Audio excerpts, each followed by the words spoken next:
আমাদের জায়গা থেকে আমরা আশাবাদী এবং আমরা সময় নিচ্ছি এই কারণেই যাতে এই জোট প্রক্রিয়াটা অটুট থাকে এবং আমরা এই জোট কিন্তু শুধুমাত্র আসন সমঝোতার জোট হলো এটার একটা রাজনৈতিক গুরুত্ব আছে, এটা আপনারা সকলেই বুঝেন, দেশবাসী বুঝেন। নির্বাচনে অংশগ্রহণ করবে এবং সবাই সবাইকে সহযোগিতা করে একটা প্রতিদ্বন্দ্বিতামূলক নির্বাচনের মাধ্যমে আমরা গণতন্ত্রে উত্তরণ করব, এটাই আমাদের সবার প্রত্যাশা।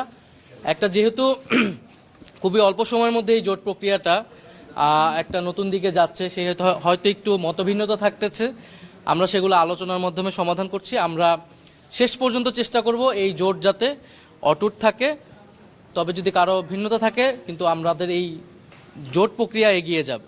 সমঝোতা মানেই তো সবাই সবাইকে এখানে সহযোগিতা করবে, যার জোটের প্রার্থী হবে। এখন পুরো বাংলাদেশে 300 আসনেই আমাদের কিন্তু এখন আর কোনো দলের প্রার্থী না, মূলত জোটের প্রার্থী হবে। ফলে জোটের প্রার্থী যাকেই মনোনীত করা হবে বৃহত্তর স্বার্থে তাকে আমরা সবাই প্রত্যেকটা দল সহযোগিতা করব।